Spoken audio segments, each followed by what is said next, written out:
I'm very happy and proud to announce the first panel of this year's conference for the Creativity for Change and also for Tallinn Music Week. It's titled The Big Picture, and it will really talk about the vision for the future of our society.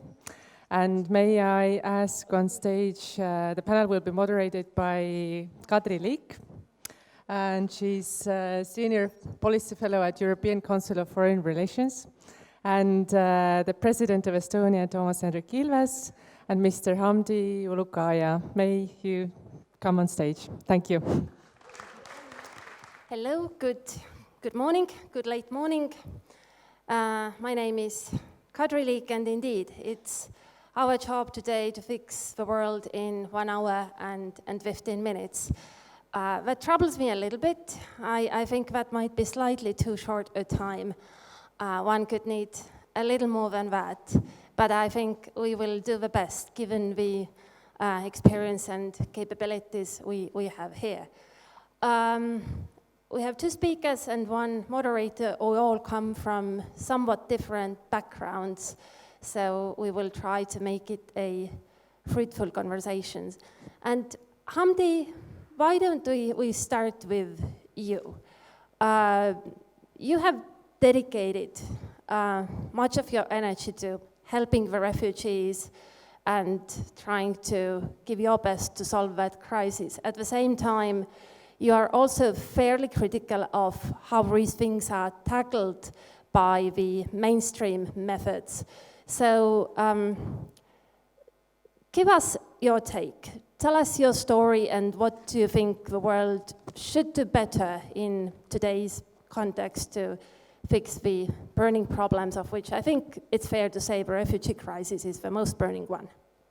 Well, thank you, Kadri. I just want to take a few minutes to thank Helen for having us here. Of course, we were introduced by the First Lady, Mrs. Ilves, and we met at Davos and the same, very same topic.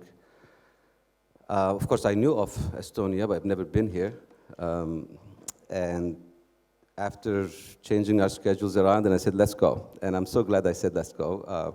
It's been quite experience for us since we arrived here. Mr. President himself, all his colleagues, and everyone with the music festival has been so friendly, taking us around and showing us. And I'm extremely interested in cultures, and within culture, I'm extremely interested in people.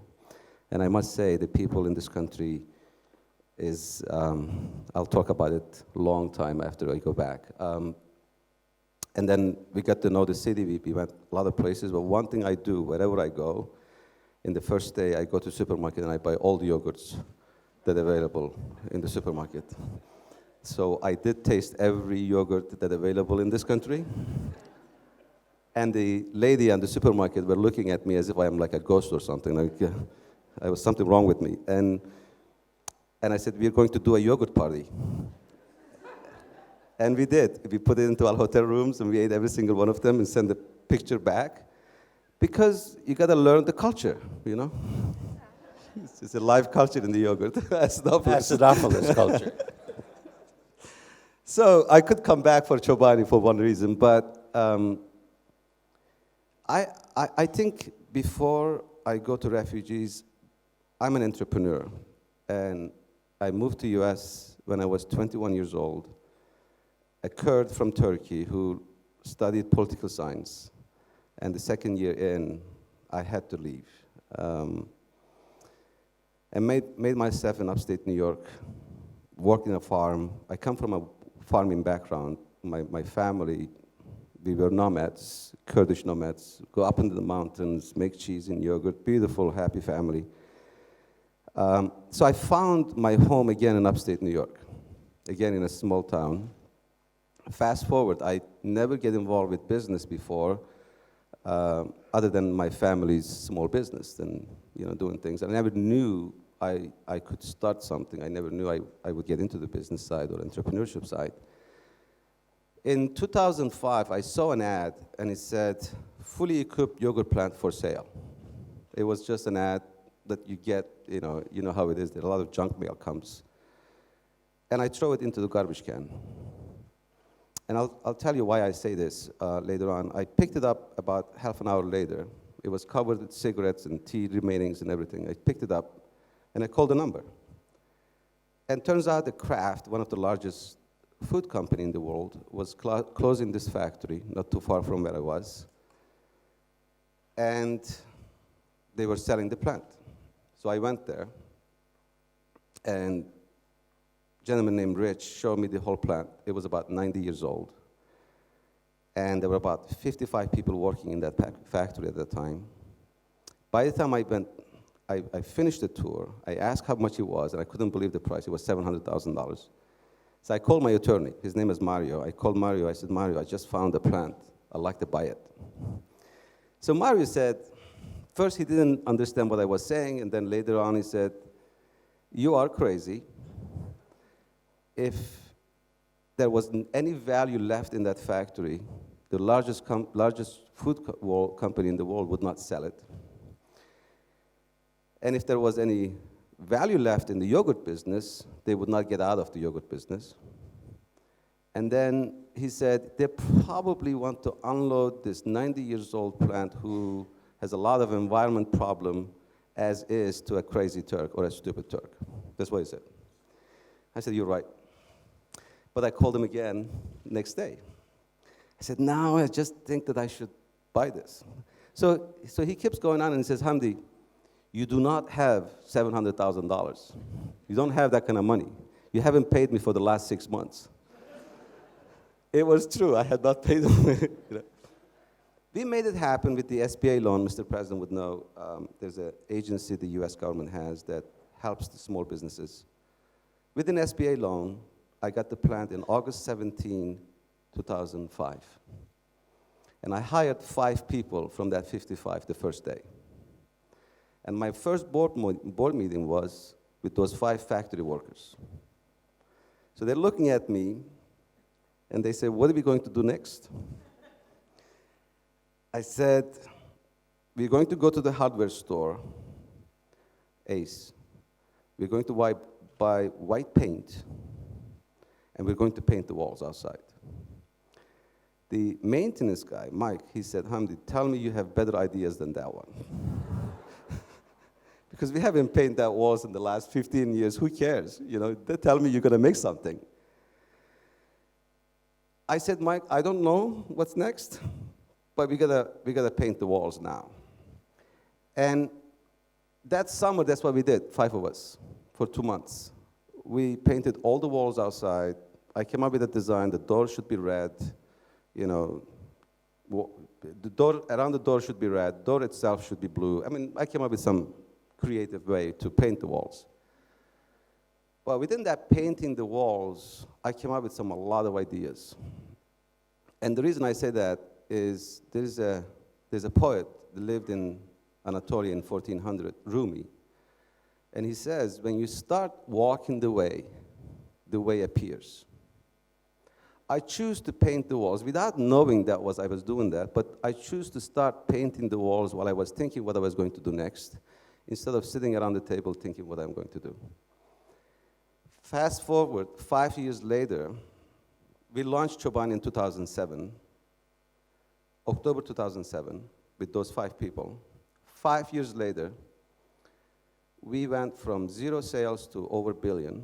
We went from 5 people to 3,000 people. We invested almost $900 million in factories and infrastructures. We went from 0 to #1 brand in US. We bought a company in Australia.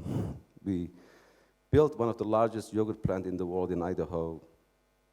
The list goes on and on. And Fortune said we were the fastest growing startup, including technology. And we had not brought one investors in until 2013. We did it all internally. And none of us has done this before. So here we are.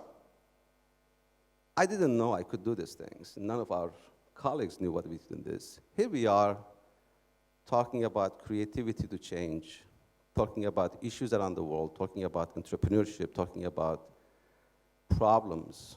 I go back to that small town that I started with those 5 factory workers. And I'm going against the largest companies around the world with a very little resources, almost none, with very little experience, almost none. But I had a dream, and I wanted to do what I wanted to do, and I worked so hard. And most importantly, I was elevated, that I was not in the real world, I was in the elevated world, and including everyone. And when you are elevated around the idea, whether you want to build, or whether you want to fix, whether you want to change, then you are in a completely different mindset than the rationality. And here we are dealing one of the most horrifying humanitarian crises around the world. And we need to be elevated as a society, as an individual. Because if we don't, if this crisis continues, if this grief and pain continues in front of our own eyes, it's not that the people are losing their lives, their livelihood, and their dreams and their hope. We are losing as a humanity our hope and our future. We owe this to our kids and our grandkids. And I'll tell you in depth, but being here, and since yesterday, talking to musicians, entrepreneurs, young, and even the president of this country, and seeing that energy, I am more hopeful going back than I was coming here. Because we are interacted with other human beings. And I met Toomas last night. I don't know if Toomas is here. He's gonna, hi Toomas. And just after the dinner, he told me one simple story, and it kept me awake all night. He said, there's a children's hospital needed in Finland. Big company wasn't going to do it. Nobody was going to do it. He says, I don't have money, but I have a talent. I put it together. I don't want to give your story away, Toomas, but he built a hospital. That's the spirit that will make things happen. We don't need a lot of people, but we need the right people to come together from all across the world and countries and religions and cultures, and we meet in a common place, and we make things happen, and we change the things in the right place. So I don't want to go too long on the beginning of this, but I started Tent, the foundation, and I said, everything I have built and has a monetary value to it, I pledge. This whole thing goes back to the humanity, especially for the refugees. And I pledged the whole thing to Tent, formed the Tent with few people of my colleagues, and I said, let's find out what's going on around the world, what's the problem, and how can we help? And I totally agree. What is said by Mr. President, it's totally agree, and chatting with you, Kadri, is we cannot let this issue to be in the hands of government and NGOs any longer. We have to get the entrepreneurs, change makers, and businesses involved, push them to make the right moves and right decisions to fix one of the greatest humanitarian crises that we're facing ever. And if we do that, then the world is going to be a better place for all, not only for the Europeans and Syrians or Kenyans, but for everyone around the world.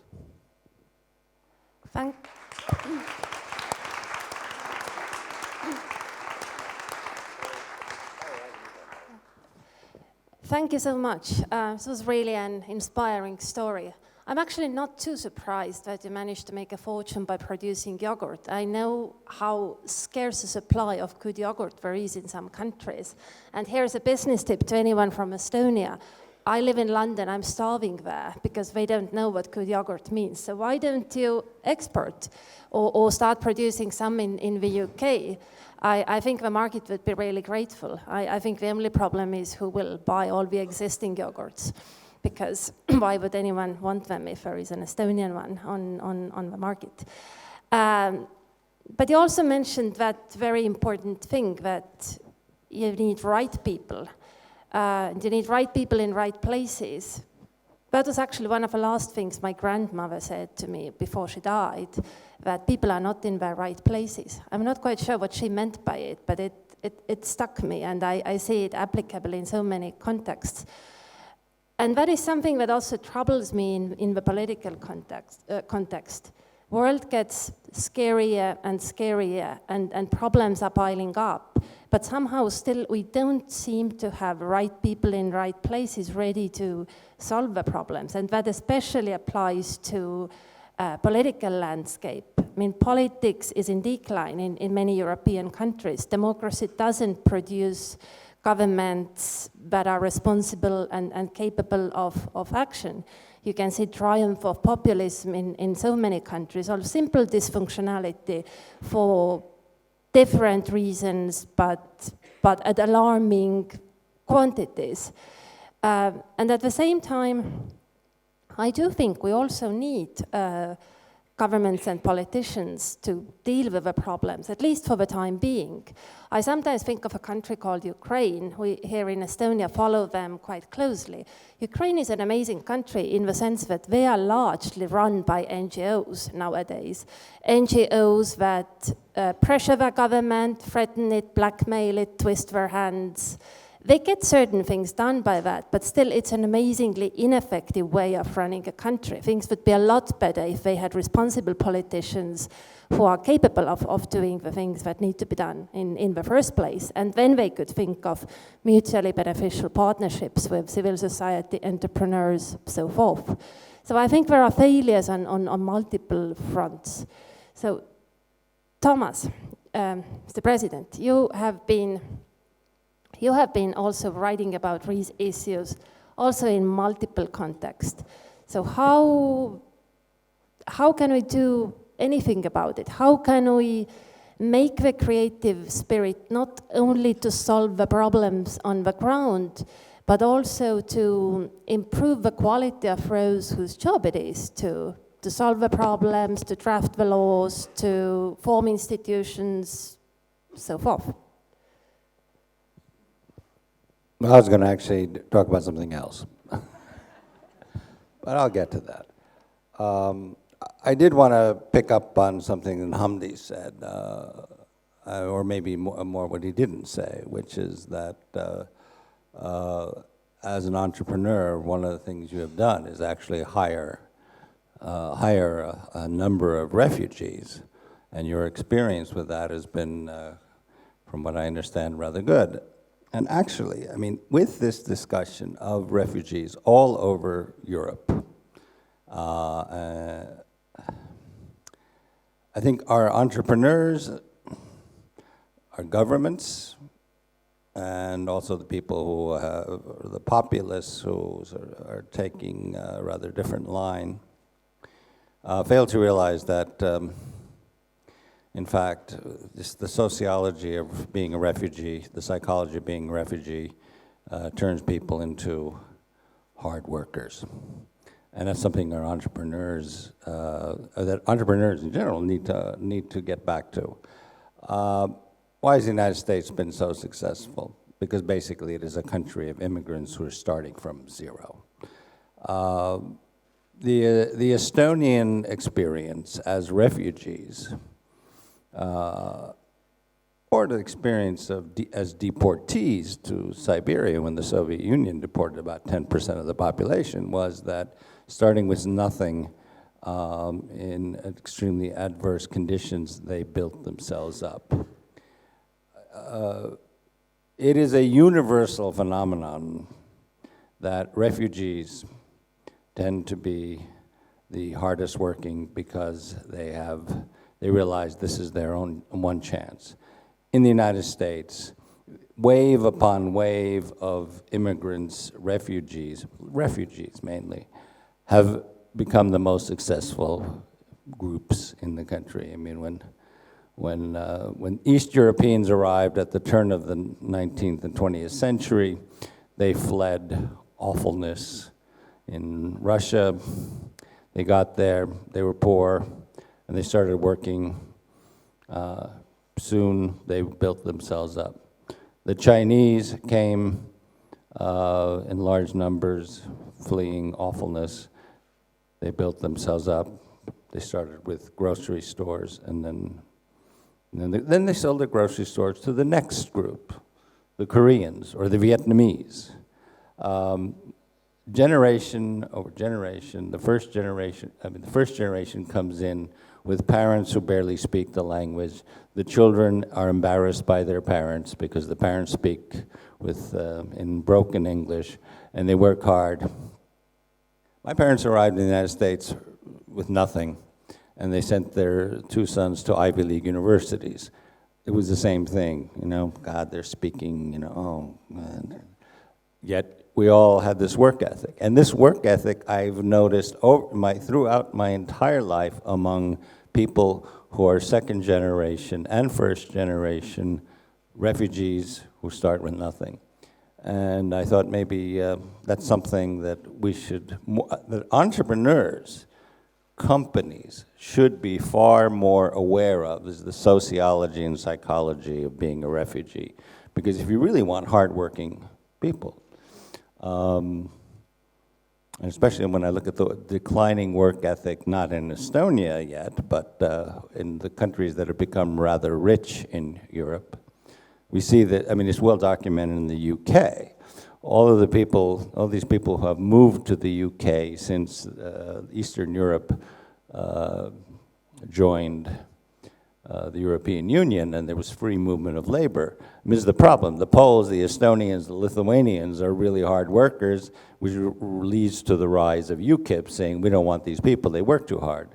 Not to offend my dear cousins from the north, but several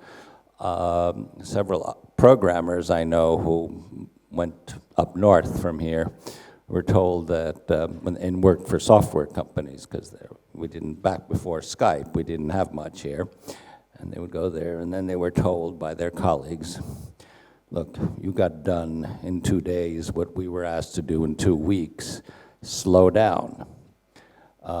So I think that this is that part of your message is something I think you should talk about more too, how you've employed refugees and why that has been such a successful endeavor for you.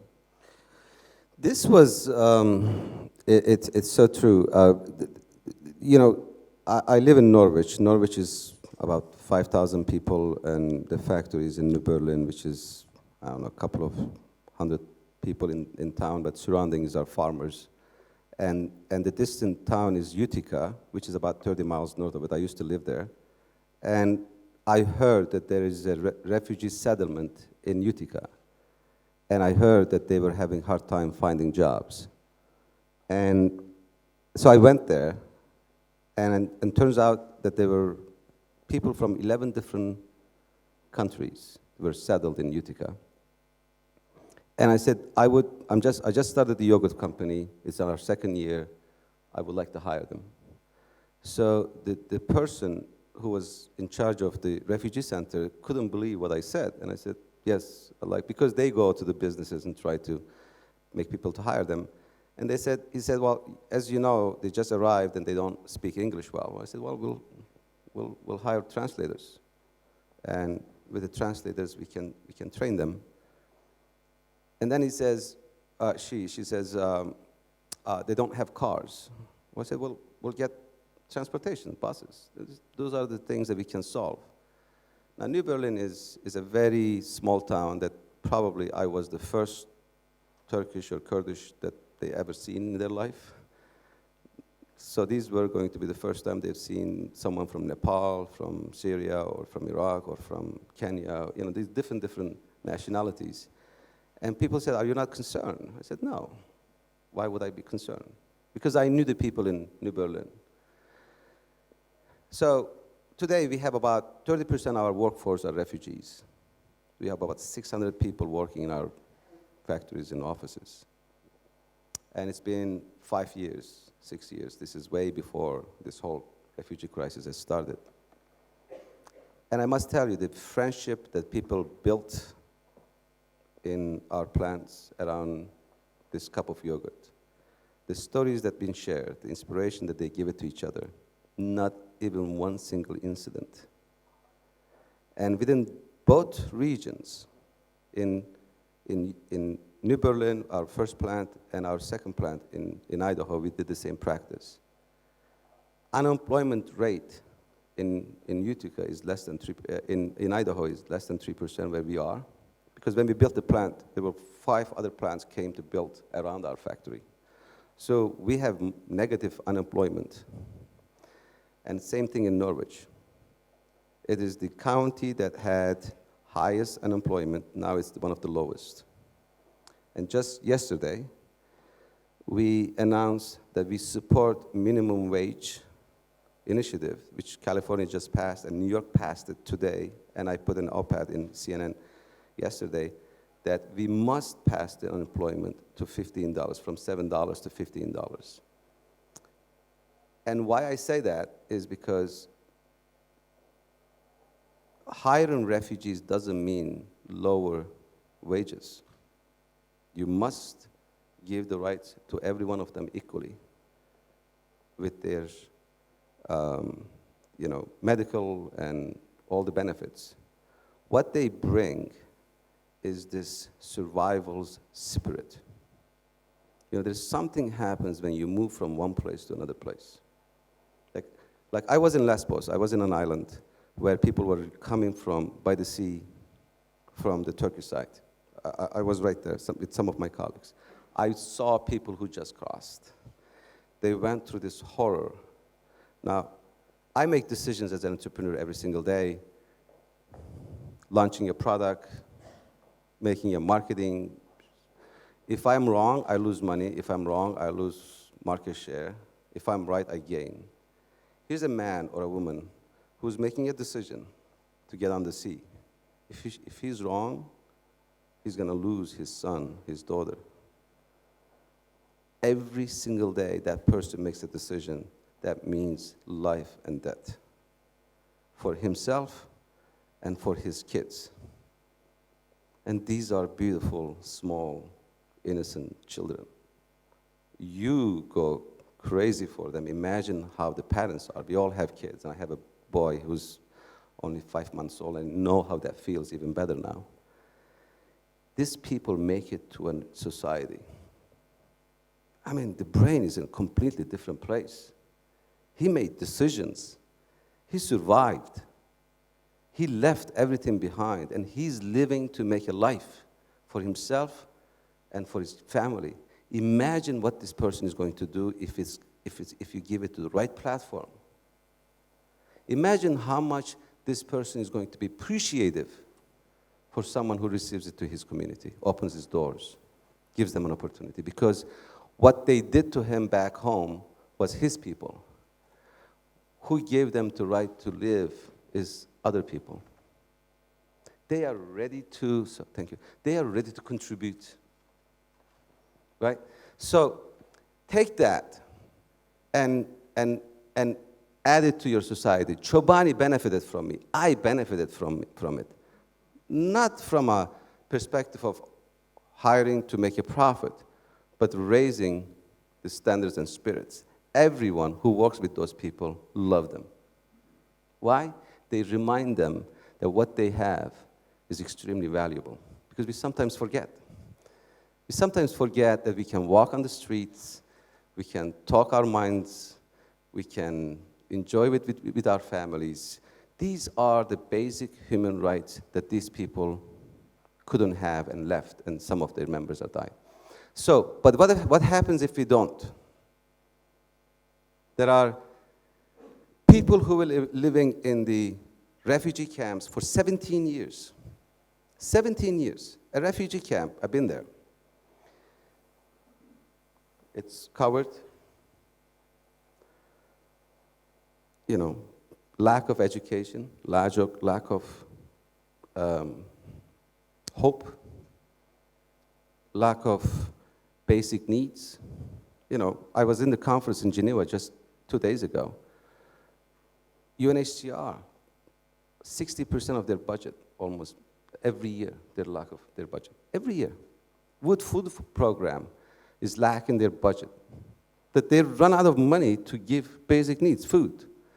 If you live in a camp and the whole world is watching, while we are enjoying all our freedom, everything else. And if there's a kid is growing there with anger, what happens? That anger turns into hands of wrong people, and then it becomes an incubator for more trouble in the world. More trouble. We're talking about technology. Technology tells us the world is so close that there is no borders. We know anyone who is doing what in anywhere in the world. This is not in 40s and 30s anymore. This is the world that information travels so freely and travels so freely. We are living in one world, with the sea, with mountains and the lakes and the cities and towns and farms and whatever. So we either collectively make it better for all of us, or none of us are safe. Because we are sharing what we are doing with every one of them, and everybody else wants the same thing. And they're all looking for someone to blame. So I am not pessimistic. I am realistic. I see the troubles and I see the disagreements in the opinions. I know we will come to the right mindset in the end. Even if we are going to the extreme right or, extreme areas, in the end, we will come back there. What I'm hoping that we'll come back there faster than we lose time. We get there faster. In a small micro level, I say to my colleagues, the business and entrepreneurs, that we have a voice. And with our practice, we can affect the opinion of the others. With Tent, we just made a study. Hiring refugee or accepting refugee into our society is a burden to your economy, or is it a profit or benefit to your economy? A serious study. IMF done one too, I think. It proves that within, not the first year, of course, but within 5 to 10 years, actually, the refugees' effects in the society is a lot positive than the negative. All we need to do is just let them shine. But why is it so... I want to continue on that. You can moderate later. There are three things I want to raise. One is that, in Estonia, people don't quite today, people don't broadly understand this. There's a huge level of antipathy toward even the idea of refugees. On the other hand, a dear friend of mine, the late Toomas, who was both a Green Beret and a Yale and a Princeton graduate and a Yale PhD, and he did it all at the same time. He was a fairly typical refugee. He was born in Pärnu. I don't know how many of you know what it means to go to Princeton and Yale and get a PhD there and also be a major in the Green Beret at the same time and fight in Vietnam. But he was a sociologist, and he studied among the things he studied was the experience of Estonians abroad. The first thing that was important that he noted was that in terms of the refugees who fled from the Soviets and from the Nazis, that there was no difference in by any sociological parameter because of the where the bad guys came from. There were more people from Western Estonia than Eastern Estonia statistically than would be the norm, but in terms of education level, background, so forth, it was a completely normal distribution. What he found was that at least still in the 60s, afterwards he didn't do it and probably all disappeared anyway, but in the countries in which Estonians were measurable, because there are not too many of us, but where they were measurable, that was Sweden, Canada, and Australia. We are not measurable in the United States very much, because it's much bigger. Estonians were in the 50s and 60s, had the highest income of any along with Jews and Armenians, had the highest level of income. higher than the national average. In the United States, he did a study of Estonian education levels at a time when 13% of Americans had a bachelor's degree. 64% of Estonian refugees had a bachelor's degree, 31% had a master's, and 13% had a doctoral degree, be it an MD, a PhD, or a JD. Immigrants tend to be successful. I mean, this is something that we have to understand. I mean, there is more of that creative energy and hard work among people who have fled something awful, just as you mentioned. I mean, having made the choice. My own parents fled in a very, I mean, they didn't know each other when they fled, but they met later in Sweden. But I mean, they were young. I mean, one was a kid, the other one was barely, just had reached his 20s. And, you know, my mother ended up, she was fortunate to be put into school. I mean, my father was put in a labor camp for 2 years. I mean, he chopped trees for 2 years until the owner of the labor camp, I mean, he actually hired these people, figured out that, well, he was this kid who was pretty smart, he might sponsor him to go to university. And, I mean, this is an experience that 7% of Estonians have had, in the ones who went into the West, and again, the experience of those who were deported. Similarly, they were immediately building new villages, building better houses, and were resented also, by the way, where they were deported, because they actually worked hard, because they knew this was a survival thing for them, and they had to learn all over how to live. This is why I'm often surprised why it is that we do not feel more of have the sense of, you know, we know what it's about. So many of our families have been through this. Why is it that in countries, so many countries that have liberated themselves a quarter century ago, have, you know, lived through the worst sort of forms of totalitarian, authoritarian rule, suddenly are so angry about others? I just cannot understand where this comes from. Well, I think there are some explanations, and actually I think what we might need to do in Estonia is to separate legitimate fears from illegitimate, because that also matters. If people feel that their legitimate concerns are not dealt with, are dismissed, then that makes them more contrarian. But I wouldn't want to go too deep into that question, but I wonder, I mean, these are amazing stories, but why are these things of accepting refugees so much harder these days? I mean, President, you have in several speeches mentioned that actually the number of refugees was so much bigger after the end of the Second World War, and the world somehow managed to resettle them in the course of fairly few years.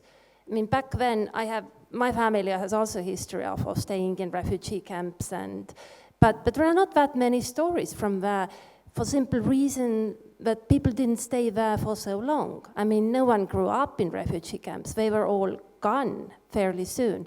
So why is it so much harder these days? Why do we have people who are born and married in refugee camps? Why can't we handle it? Well, one thing I'll say is in Europe, I mean, if you take the amount of money that the United Nations Relief and Rehabilitation Agency, better known as UNRWA, in the period 1945 to 1947, spent money that, to convert 1945 dollars to 2015 euros, they spent 50 billion euros on refugees. Europe today, the European Union, you know, 100 times richer than it was before. The countries were immediately after, you know, bombed out Europe. The European Union has spent 3 billion euros for a deal with Turkey. That's it. Okay, internal costs there are, I admit, but in terms of, you know, when UNRWA largely with money from the United States, from Canada, and the UK, decided that we have to deal with the refugee problem in continental Europe, or we're going to have, the war is basically going to start up again. Devoted what today would be 50 billion euros. Now, of course, let's put this in perspective. 80 billion euros is what we spent in the Eurozone to keep Greece afloat. So we spent 80 billion euros to keep Greece afloat. Maybe we can spend some money on dealing with the refugee issue, integrating refugees, and that is, of course, different from the refugee camps in Turkey today and in Jordan, where there are quite a few. But nonetheless, if we, I think we would also be far more receptive to people who are somewhat different if coming into Europe, they would be quickly integrated. If I may add one thing to Mr. President, is this thing, we call it, I'll use the term that would be familiar with the audience here, is we gotta hack this. We really do. It is a different time than 40s and 30s. The magnitude is a lot bigger. But one thing is, it is distance from ordinary people like us who live in towns and cities around the globe. We don't get involved with this, right? And then we are dealing with this issue with the tools and organizations that formed in the 40s. It's not updated. I know it. The way that you receive the refugees. I mean, there are things that you could do before that happens, that you could prevent that. I'm not going even in there. We could have prevented Syria to go this bad.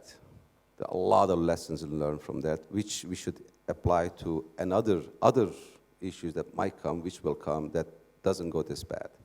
But refugees, not only created by wars, is created also by famine, created by weather, global warming. There's so many different reasons that this is happening. So we could stop the wars, but there are things that it's above and beyond our controls, that this will create this move. This is not going away. So what is going to have to happen is we gotta change the way that we're dealing with this issue. Number one, we need to bring innovation into this. We apply this to everywhere in our life. We have to bring it to this area. How do we receive them? How the camps are? How do they move? How do they register? How do they get into the new society? How do they get integrated to new society? What are the challenges and what are the modern tools that we can bring it in, more humane, faster, that we need to put it in. So there's a great need for that. So we found out very soon when we got in with tent. So we said, we launched this initiative is tent challenge, where we will give seed money to 20 new entrepreneurs who has the idea of anywhere between this road that they can come in and implement that could change and replace, just like any other technology companies that came in as a startup and changed the way, like we were talking about Uber or other things, that the life goes on. So we gotta bring the technology into this, or innovation into this. The second thing is we gotta find a way that it's not the policies and programs that done through the governments and organizations, but it is the common problem for every single individual who live around the world, wherever they are. Doesn't have to be all of them, but enough. So the solution has to come through that also. Like we were talking, Matt, yesterday, the Canadians can sponsor a refugee family if they have a house and if they have a way. They can tell the government that I want a refugee to come and live with me, and I'm sponsoring it. Now that's beautiful, right? That's got nothing to do with the government. A family can come, live in the house, you can teach them how to speak English or French, show them around, integrate into the society, and the group moves on. The third thing is that we have to somehow, and that's someone like me, or refugee, or immigrations, or whatever it is, we need to find a way to communicate to the people who are coming to the new societies that integration is two ways. It's not one way. I could open my arms and receive someone, but if the one who comes doesn't have the right mindset, this is not going to work. And I tell this to all people that I meet in the camps or on the roads or anywhere, to try to find the things that is so close and similar to what you are, which is 99% of it. I became, if I am successful in upstate New York, because I loved it in there. I appreciate it in there. I get to like their Thanksgiving. And I thought that was the most beautiful thing that I've ever seen. I never played baseball, but I accepted it. I built one for them. It's the most boring game, I know it, but I respect it. I respect that their kids love it. And I go watch it. And actually throw the first pitch when I built the most beautiful baseball field in that little field, little league. If we are who are the newcomers into the new society, and assuming that comes to Estonia, into Tallinn, what are the things that are beautiful? In 2 days, I found so many things that I love, except the raw fish, but that's fine. I can grow into it, But what I'm saying is it's two-way things. And there are communication needs to be done to the people who are coming in. And I tell you, most of them are in that way. And if they're not acting that way, it's just the first beginning of it. Most of it will come. But just like what I took from the Mr. President comment, the second generation. I already see it with my colleagues who's working at Chobani. The second generation is going to kill it. They are going to be champions. There's a woman who's, I think Mike is a Nepali, right? She's Nepali. Her daughter got to Yale. It's the first generation refugee. She works in the plant, and her daughter got into Yale, and she got accepted on Princeton, and I think Harvard, and a couple of others. The whole company celebrated so beautifully that the mother had the Chobani shirt on, and the daughter had the Yale shirt on, and they were competing whose shirt was better. I can tell you, she's as close as being happy that whatever happened to her and her family was worth it, because her daughter is in Yale now. She was so proud that all the pain that she had gone through, she saw it on the kids. Every kid that grows within that mentality is all they want to do is to tell their parents that what you've gone through and what you've done for me is I'm going to prove it back with my success, whether entrepreneur, scholar, philanthropist, whatever that is, musician, whatever that is. It is a sad thing. It's the horrible thing that happens, and we need to prevent it from them happening. But the one that happened, and I heard one professor talk in Turkey, he's a very, very amazing guy. He said there are some people who's going to come from these places, and they're going to change the world. And he was telling the Turks, who has 2.5 million refugees in Turkey today. They're living in the cities, they're living in the towns. Not perfect, but they are not in the camps, they are in the towns. Their kids are going to do so much good in the country if we treat them well. In Jordan, there's 600,000 of them. Lebanon, in northern Kurdistan. These are the places, there are towns that the population of the refugees is more than the actual people who live in there. Yeah, the cheap labor, different way of life, different things. But what are you going to do? There's no other way than deal with it, right? So what I'm trying to say is, what it is right now, how it is not acceptable. We're just being idle. We're just dealing with it. We're just hearing the conversations. Some of them are extremely heartbreaking and troublemaking, like some of the voices that come in. But I'm glad it's coming. We should hear them.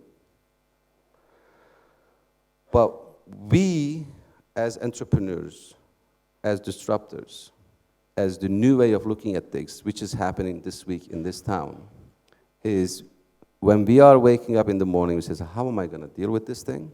Is we have to look at a completely different perspective. And I've already seen some signs.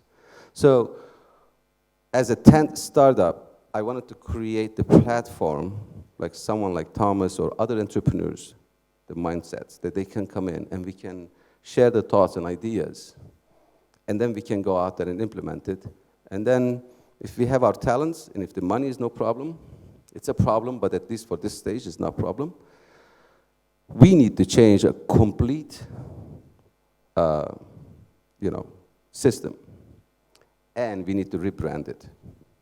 The branding is not right. So the brand refugee is not right, refugee. The brand refugee from the 40s and 50s was the ones who goes there and brings the innovation, the science, and scholars, and hard work, and all that stuff. The brand refugee today, it goes into the next place, and it brings troubles, and bombs, and all that stuff. We need to make sure that we separate from the terrorist, from the ones who's been terrorized. That's the reason they left, because they've been terrorized. So there's a branding issue we need to fix. And the challenge is huge, but I always go back to my first place, which is entrepreneurs in this room and around the globe that knows the same way. Yes, it's lonely in the beginning. Yes, it's tough in the beginning. Yes, it's big in the beginning. But when you start walking the way appears. We gotta start walking. I would, just to bring it sort of to bring a local example, it's not refugees, but I told you about this yesterday, that innovation in areas where governments are not very good can be a wild success. We had a problem here 7, 8 years ago, well, longer than that, but anyways, just basically people dumped garbage in the forests. Or where they dumped garbage all over the place. I mean, once we became independent and capitalist, people had to pay for garbage disposal, and so they, rather than pay for garbage disposal, they drive out and throw it somewhere. And it's kind of like dogs with trees. If you see garbage in one place, you go and throw garbage in the same place, if you know what I mean. And so you started getting these mounds of garbage. And then an entrepreneur here decided, well, let's do something about it. And then together with one of the initial engineers at Skype, developed a mobile phone app to be able to, would geolocate the garbage, take a picture of it, you know how much is there. Another company developed the logistics to pick up the garbage. And on one day, 40,000 people came together and cleaned up the forest. Or some number like that, I don't know, I don't remember. But anyways, a lot of people. And this was called Let's Do It. Well, it was done here in Estonia, and it was so wildly successful, they decided to go worldwide. Well, it took a while, but 7 years later, this NGO, which is called letsdoitworld.org, has done these cleanups using this software developed by one of the founders of Skype to geolocate the garbage and then get people to clean up. It's been done in over 100 countries in the world, including countries that we Estonians might figure kind of like maybe not quite the most open and liberal, but nonetheless, this is allowed in those countries, like the one next door. The point is that this is something hugely innovative, really good for society, and it is not done through, it is not a government program. And it is broad and international. So I think we need that kind of thinking with the crisis that we are involved in now, because on the one hand, the problem is not simply one country's, another country. It is a broad problem in Europe.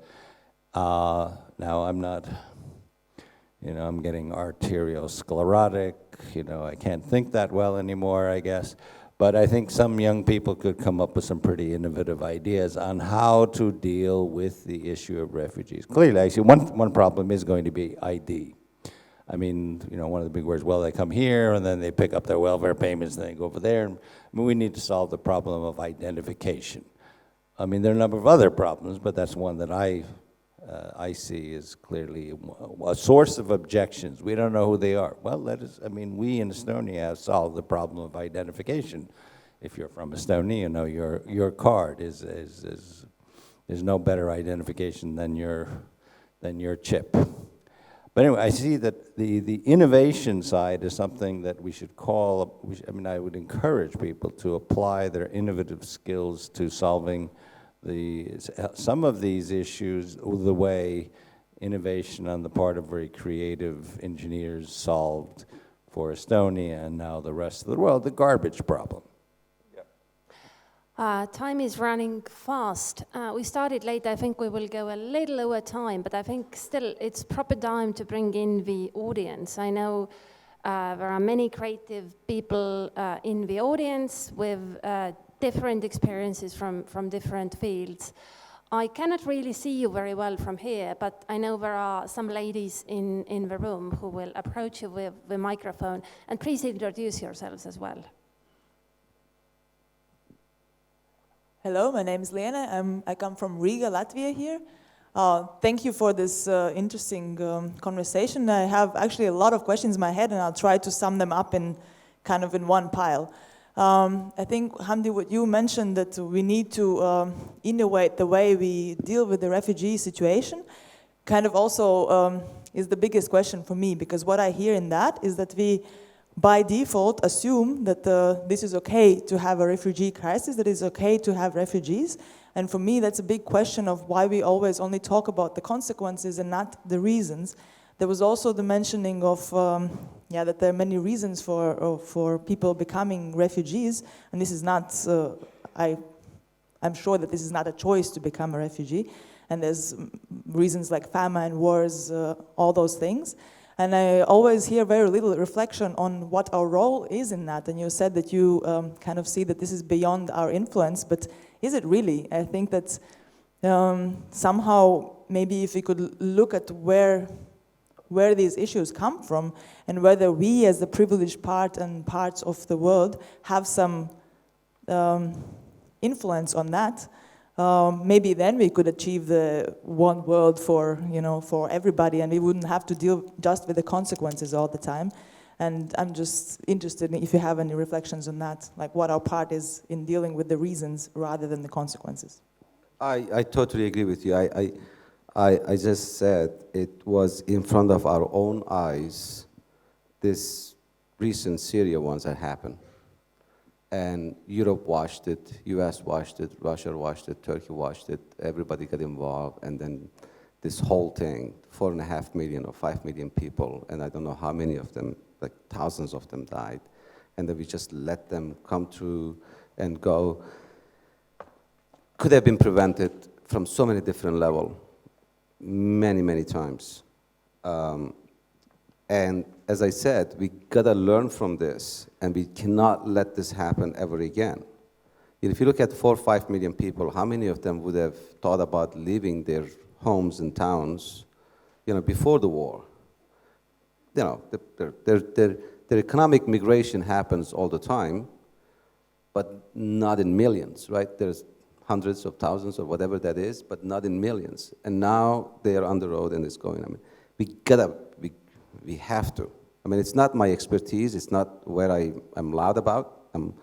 I don't know how to deal with that things, and I'm hoping the UN can really.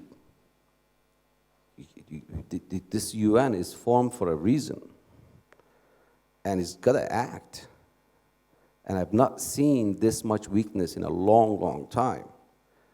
That all these countries get together in these buildings, and I don't know what they talk about. I don't know what they do. And these policymakers and politicians and governments and whatever, I would assume, I am as much troubled as you are on this.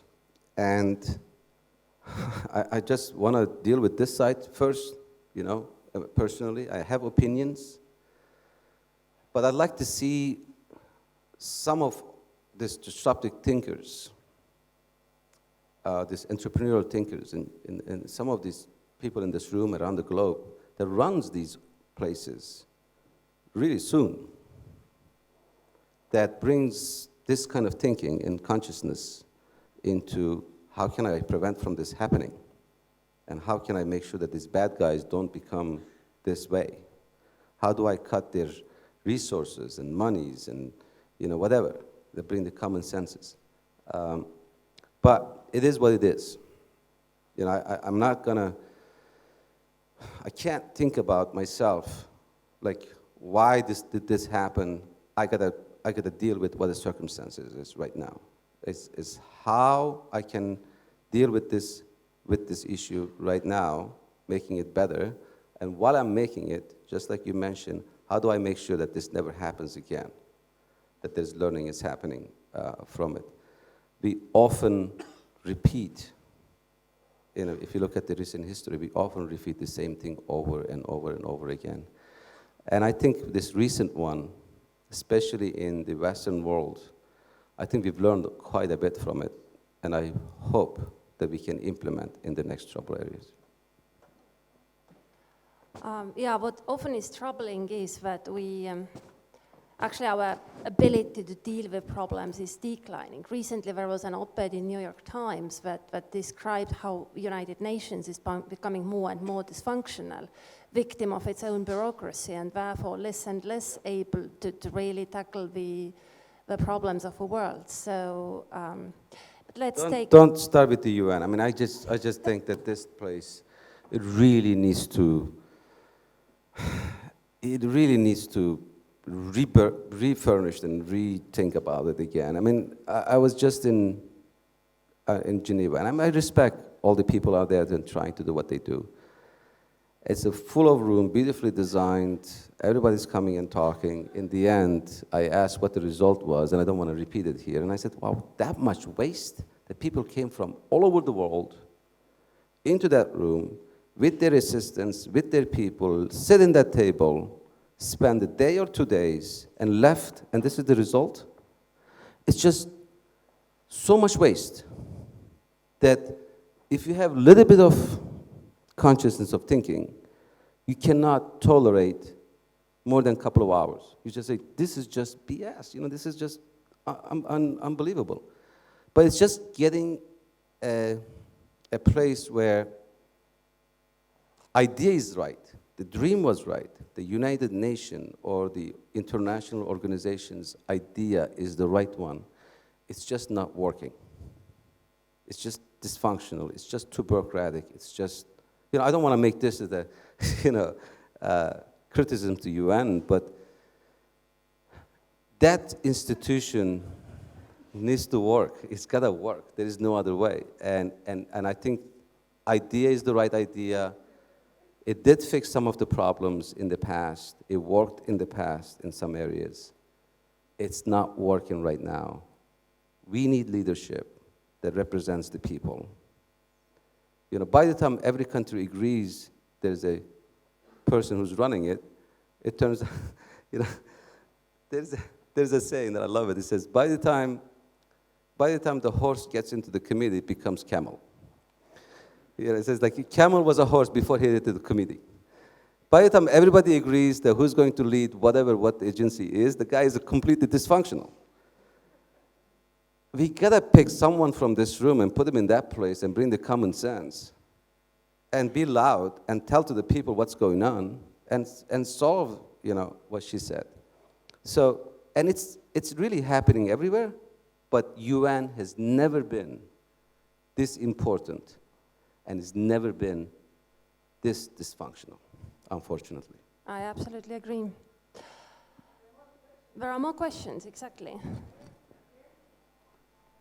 I sadly cannot see from here, but I trust the microphone will reach the right person. Hi, my name's Merlin. I'm a journalist from the UK, but I'm living in Berlin at the moment, and where most of the real innovation around the crisis is definitely coming from people, not government, with organizations like Give Something Back to Berlin, who are completely crowdsourced. But there's so little state support, and we're talking about the UN not doing a huge amount, and I wanted to sort of ask about how you think that innovation can really flourish without institutional support. Even if it's on a city level, how it's ever going to get up to the UN without individual governments really reaching out to the people doing it. And sorry, I'm not a great public speaker. I can tell you from my own experience. So we started these things before Davos. We said, okay, let's bring more businesses into this, right? So because businesses know what they do. So we started this 10 pledge, which we are changing the name, bring the safe platform for the companies to come in and start impacting this issue. So within a couple of weeks, we got a lot of amazing companies, like LinkedIn was already doing some work in Sweden, connecting the workforce with the employers. We got MasterCard, we got, Western Union, UPS, there's a lot of companies coming. So the first question is exactly the same you are. So, okay, I'd like to help. I'd like to use my expertise to solve this humanitarian crisis, be impactful, but I'm going to hit the wall. Right? I'm going to hit the wall. That when I go to the places where the organizations are dealing with this issue in the field or in UN or whatever it is, the bureaucracy, the way that they're doing, it just doesn't, we are not in the same wave. So we said, okay, we need to fix that too, right? If I'm single, I have one voice. If I have 100 amazing companies or amazing entrepreneurs, then we can make the loud. So we go to them and say, hey, you better start talking to us in our way, on our terms. And it's not like we're coming from a, nose up in the air type of a place, but we gotta come in and we need to use this expertise into this humanitarian crisis. So the response has been pretty good. So the sound has been, oh, we've been waiting for this for the long time, and we are open to it. Yes, that's true, but I don't want to waste my time either.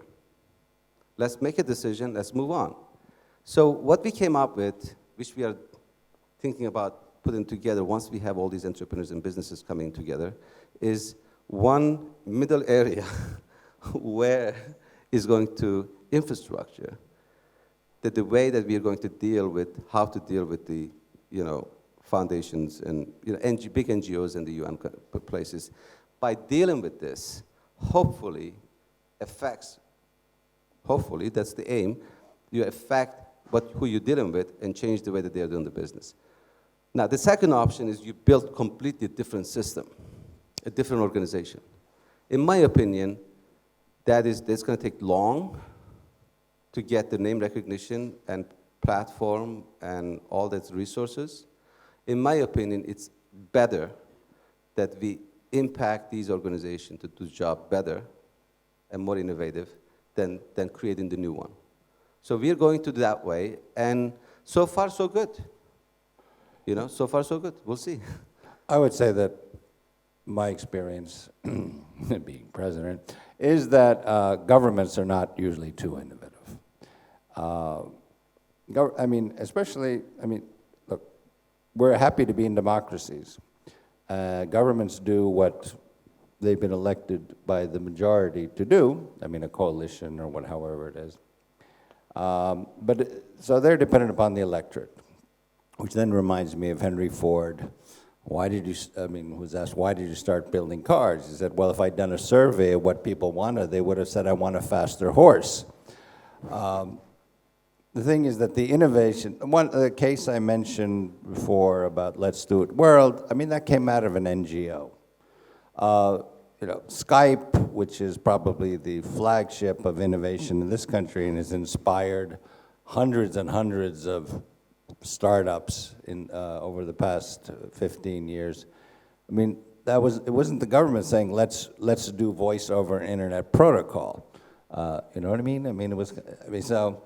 Governments, I would argue, can support a good idea once someone else has come up with it. But I do not think any ministry will come up with this proposal of, wow, this is really innovative. No one's ever done it before. We're going to now try it, and if it fails, well, I guess we'll lose power. It's not going to happen. We actually had one case in which we did have a really innovative idea which was, in the government, and the poor minister who did it, because it initially didn't work. It was a digital prescription, which is really cool. You can get a prescription anywhere you want with your ID card. You don't get doctors filling out with illegible handwriting things that might kill you. It didn't, as with all startups, in the beginning it doesn't really work, and the minister lost her job. That was too bad. So anyway, I would not look for innovation from governments. I would look for support from governments for ideas that are promising. Thank you. I suppose we may have time for one or two more. Yeah. Sorry. Or someone who has been waiting for it. Yeah. We got more. And let's take several. So start from there and then front here. Okay. My name is Bjorn Lapako, and as my accent will expose me, I'm from Minneapolis, Minnesota, but I am here, a new Estonian taxpayer, thanks to 2 Estonian startups, Funderbeam and Jobatical. And now, obviously, I'm not a refugee, but I've grown up in a culture, a society where I've experienced all the social benefits of being exposed to a bunch of cultures and people and art, music, and food, people from Nigeria, Somalia, Ethiopia, Bosnia, Croatia, Russia, all over. And now I'm experiencing kind of the economic benefits of inclusion, of diversity. But I guess for Mr. President and Hamdi, how, as me as an individual and everybody here as individuals, taking our time, our hour a day or 2 hours a day, how can we help tent.org, or even for the Estonian government now that I live here? What can I be doing on weekends in my free time to help other refugees kind of integrate, feel as comfortable and welcome as I've felt so far? Well, we have several NGOs that are in this country that deal with refugees, but that's a cop-out, but that really is true. We do have NGOs that deal with these issues. I love it because that's a big question for all of us. A lot of people are saying, how can I help? I personally went to UNHCR after I heard what was happening to Yazidi girls was attacked by ISIS in town of Kobani. That was the time for me to wake up. I heard it and I said, holy, I got to do something. It's just individual.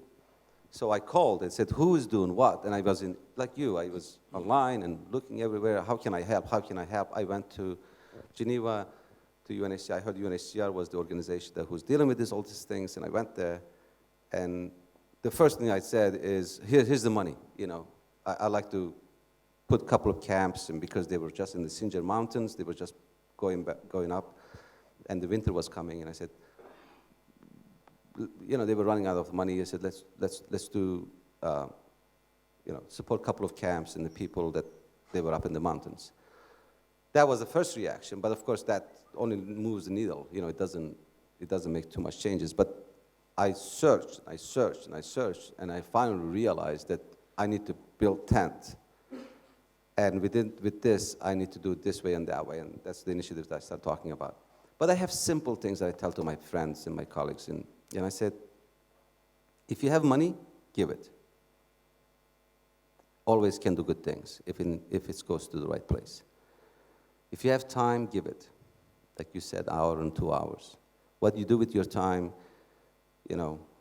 NGOs, startups, your own ideas of coming up with the startups, which you look like you're in technology, which is, you can look at this whole thing and say, okay, this can be done this way, and how can I do it?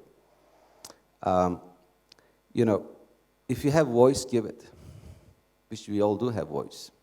We can say something about this. We all can say something about this. And that voice has never been this important. And if you can bring more voices to your voice, then we can create this new mindset of this is not okay. And I think we have so much in need of voice today than anything else, because that voice will create a lot of other things. But especially people who are in this town this week, thinking about disrupting, thinking about challenging the status quo, we need your brain to come in, your creativity to come in and make these disruptions on this issue. So there's so many ways, and if you really want to look for a really cool place to start thinking about it, that's tent.org. Come join us in your hours or 2 hours. We're a small group, not too big, but our goal is big. But there are a lot of cool, really good, smart thinking people around the globe, not only in New York or US. I mean, I was in Hamburg. I met 3 social entrepreneurs. I mean, these guys were awesome. I mean, you look at them, what they did, just like you and I and everyone around this room, that what they come up with in the city of Hamburg when the refugees arrived, how they handle. I wish I had time to explain to you all that stuff. It was unbelievable. We can send you an email on link on what they do. And then one of them come up with an app. One of them come up with this. I think Cisco supported them. Came up with this mobile doctor visit where he changed this box into a mobile hospital, bring it to this refugee, where the refugee lived, put a cell phone tower or whatever, the Wi-Fi tower, connected to all different language translators around the town or wherever they were, connected with the doctor where the patient sits there, speaks to the translator live with the doctor having a proper care. That fixes the problem like within a second. And this is going to be widely available now. It's all over the camps and everywhere. So it's just those 3 people I met. None of them are rich. None of them has endless resources. But they found a way to make things happen in that town in Hamburg. And there are people like this everywhere. And we need to help them, get them to be as elevated and available in more and more places.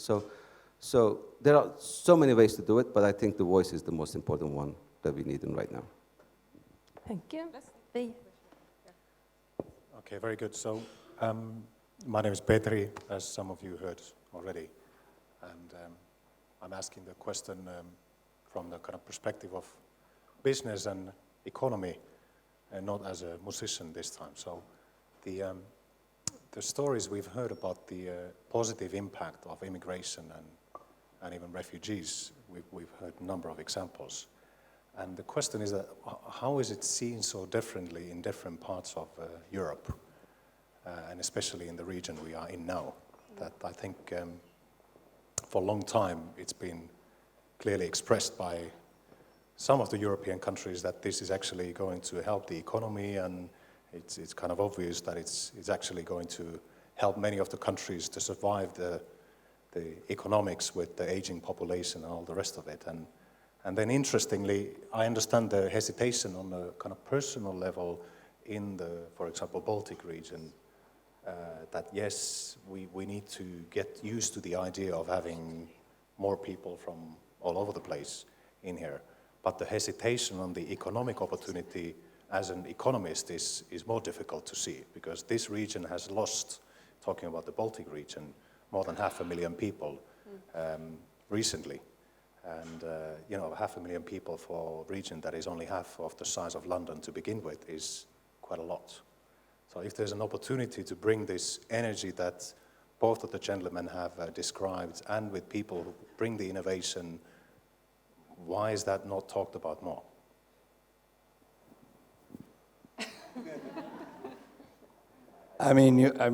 Well, people have to do it themselves. I talk about it, but I'm not an entrepreneur. I can't really say. There have been isolated entrepreneurs who said, yes, we need people. The IT sector has been more vocal on this because quite clearly nowhere in the world are there enough IT people, and since this region in this country is so dependent upon IT for innovation that we frankly need, I mean, we're short of IT engineers. That's a fact. And if we don't have them, then we need to bring them here, or the companies will move away. I mean, this is one of the things that some of the sort of, you know, I don't know how to characterize them, but anyway, the populists, I mean, they don't quite understand that we will go back to being an agrarian society if all of the innovative IT companies and then other companies leave here because they don't have enough employees, or the employees that they do bring here feel uncomfortable because they look different. I mean, this is a clear problem. I mean, like, well, I mean, the choices of the electorate. If you're going to vote people who want to turn us back into the 19th century, we will turn back in the 19th century, and we will simply accelerate that process because through intolerance of people who look or act differently, we will lose whatever economic advantage we have enjoyed for the past 10, 15 years because of our innovation. Thank you. Sorry, can I say that we have to wrap this up in 2 minutes, but I just want to comment on Petri's idea as well. The feeling that I've personally had is that the citizens have the feeling that it's a politician's job to solve it. And then the politicians are scared that the voters are not going to support it. So it's kind of like there's a gap, this gray area in between, and exactly the reason why we felt that even us as a music festival can do something to press and you know, increase the feeling of urgency of this topic in the society. And us as a pop culture have huge tools in our hands to vocalize this message and to bring it to attention of everybody. And this is the reason why we're grabbing this opportunity to do this. But like, I know that Fatimata had a question, so I really want to hear her question as well. She's a musician from Mali. And, bonjour, je parle en français. C'est pas une question que je vais dire, mais la solution pour qu'il n'y ait plus de réfugiés. L'Europe, le monde, ils peuvent faire quelque chose. Il faut arrêter de faire des armes là. Il faut arrêter de construire les armes, c'est ce qui nous détruit. C'est la seule raison. Si on arrive à arrêter les armes, il n'y aura plus de réfugiés. Chacun va rester chez lui, il n'y aura plus de guerre. Donc il faut que vous arrêtez de construire ces armes qui nous tuent tous les jours. Merci. So who can translate? I'm doing the We understood translation. nothing. So hi, basically this question is a reaction for the question from Riga. The case is that it's the Western countries that are producing the weapons that in action are producing the refugees, but again you're closing, well, mostly the borders for the refugees that want to escape from the countries where the arms are going to, but they're coming from the Western world. So basically, what's your comment on that? You're the expert on where the arms are, and who are the biggest arms exporters? I have no clue, to be honest. Well, basically, in fact, the kinds of weapons being used there, they're coming not from the West. They're coming from our east, Estonia's east. That's where the Kalashnikovs come from. Yeah, this dirty business needs to stop. You know, it applies to everywhere, and it's the way that it's been done for years and years with the guns and the natural resources and supporting the dictators that, you know, holds the control and helps the big companies. I mean, all this shit needs to stop, and because it's the human lives in matter, and I know you're from the region that you get affected. I heard your story yesterday. I'm looking forward to watch the movie that you're in. But every single human being has a story that affected by somebody who made a decision in some buildings, in the sky buildings and somewhere, that deal is done or the agreement is done or the one eye is closed and she's affected on her own village somewhere around the world and somewhere else. And what we can do is we can tell them, shame on you, we can judge them, we can get them to the court, but this type of doing business is not okay, not in the company levels or individual levels, but also in the state level is not okay. It's just not. And I think we are in a better place, we're moving in a better place, but I 100% agree. These people are getting these guns from somewhere. And if we have an international law that whoever supplies these type of guns to these type of people that causes this type of troubles needs to be into international court. And if it's the whole world unites around that, then we can prevent from happening from it. So we have so much to do. But I don't think that it's West that supplies this or the East that supplies this.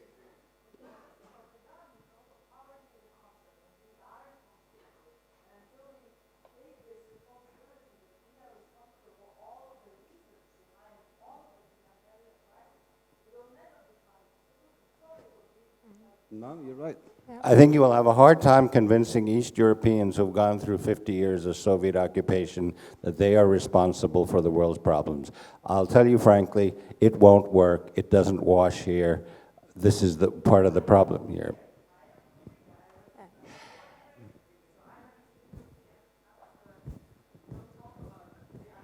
No, don't tell me what to talk about. I'm telling you that you will not convince this society at large in these countries that they are responsible for the problems that exist.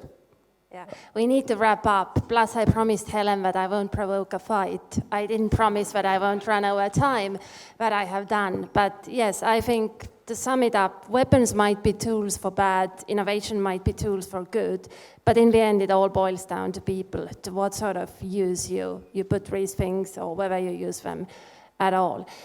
Let's thank our panelists, and we are all deserve coffee break.